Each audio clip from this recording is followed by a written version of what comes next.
Coming up at 10. Why one former cabinet minister is blaming the government for the Bahamas' downgrade threat.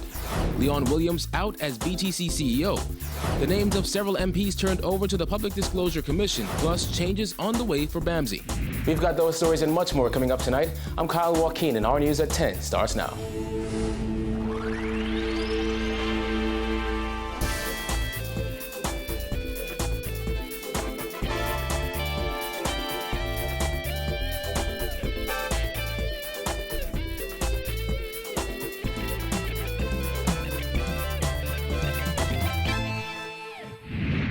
Welcome to our news at 10. I'm Kyle Joaquin. Thanks for joining us. Amid threats of another credit ratings downgrade for the Bahamas, former cabinet minister Alfred Sears hit out at the Minnis administration, which he accused of talking down the economy and undermining the national interests of the country. Loose lips sink ship. Using a popular phrase, Sears warning the Minnis administration that there is a big difference between making a statement as a candidate in a general election and speaking as a cabinet minister. He was pointing to the downgrade threat from international credit ratings agency Moody's, which has placed the Bahamas' Baa3 credit rating on review for downgrade. Moody's said the review was prompted by statements from the Minnis administration that the Bahamas' fiscal position was weaker than previously estimated and that the government's debt ratios will continue to worsen over the coming years. If their ratings are based on projections and the government representatives are talking down the economy in order to gain a partisan advantage, then clearly one of the unintended consequences of such conduct is to undermine the national interests of the Bahamas. And around that time, our news team spoke with Sears, the opposition's shadow minister for finance, and MP for Exuma, Chester Cooper, released this statement echoing the sentiments of Sears. He said, as feared, the Minnis administration has triggered a review of our sovereign credit rating from a major international agency due to the rhetoric of the budget debate. The Progressive Liberal Party warned that the world was listening as minister after minister in the new government painted a portrait of a doomed economy without a fiscal plan for the way forward. Yet, here we are. The failure for Bahamar to be opened has prompted downgrade after downgrade for the previous administration. And with former developer Socrates Merlian's recent request for a moratorium on the sale, Cooper made a different recommendation for the government: find another project for him to work on and invest his considerable resources. But Sears noted there is still the edge of this cliff on which the Bahamas stands. When one serves as the government, one has to be very judicious in one's statement, because if not, a government or representatives of the government can talk down the economy, can undermine the confidence of domestic and foreign investors, and certainly undermine the confidence of rating agencies. Sears said this latest development is nothing to be celebrated despite the difference in views of the FNM and PLP. He said the failure of the FNM government will mean the failure of the Bahamas. But he insists the Minnis administration must stop playing the blame game and begin governing. This is a time that the Bahamas needs mature leadership. And I have no desire to see the situation get worse. We all have a stake in this process, and that is why I am making this intervention today. Leon Williams has been fired as Chief Executive Officer of Bahamas Telecommunications Company exactly 3 years after he was appointed to the top position.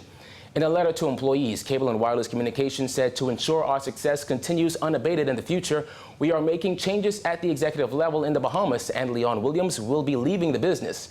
CWC announced 2 new appointments to key leadership positions. Former Finance Director of Cable and Wireless Networks Dexter Cartwright has been appointed interim CEO of BTC. He is also a member of BTC's board of directors.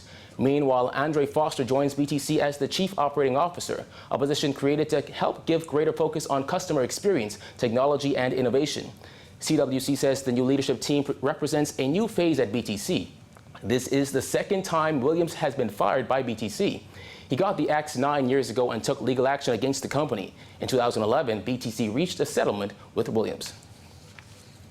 Well, weeks after the Prime Minister warned more than 20 members of Parliament, former and present, to file their financial disclosures, the press secretary revealed that some of those disclosures are officially late. Giorgio Bain reports. According to Press Secretary Anthony Newbold, 3 parliamentarians have not met the deadline for financial disclosure set by Prime Minister Dr. Hubert Minnis, and now their names will be handed over to the Public Disclosure Commission. Minnis had threatened to forward the names of those who served as parliamentarians during the last term, but failed to make their financial disclosures by June 30th. Attorney Miles LaRota was recently appointed as head of the Public Disclosure Commission and is now awaiting 2 more members of his commission to be appointed before they can have an emergency meeting concerning the violation of the Public Disclosure Act. While most of those who are affected or were affected flooded the commission with information, my understanding is there are still 3 persons who have not disclosed.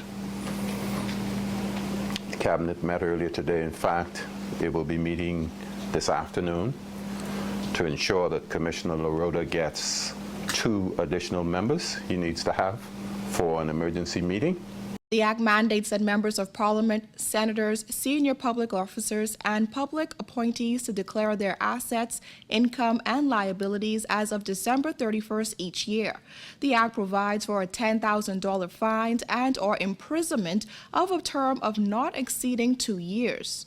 Once that meeting is held, then a formal communication would be sent to the Prime Minister advising him of the situation formally.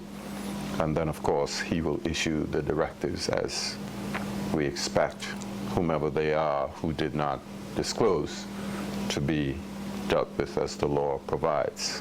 The names of the 3 parliamentarians were not disclosed, but Newbold said once the names are turned over, they will not be kept a secret. Once that action starts, I'm sure it will be. I mean, no one will be prosecuted anonymously. Former Minister of State for Legal Affairs Damian Gomez recently accused Minnis of wasting time in his threat to take action against those who failed to file their financial disclosures. Reporting for our News, I'm Georgia Bain. Several changes are on the way for BAMZ, according to Agriculture Minister Ranwood Wells, who says the Institute's operations are expected to be divided amongst pre-existing departments of agriculture and marine resources, as well as being renamed depending on a debate with his cabinet colleagues. The employees of the agricultural side of BAMZ are expected to be redeployed in other departments based on their level of skill.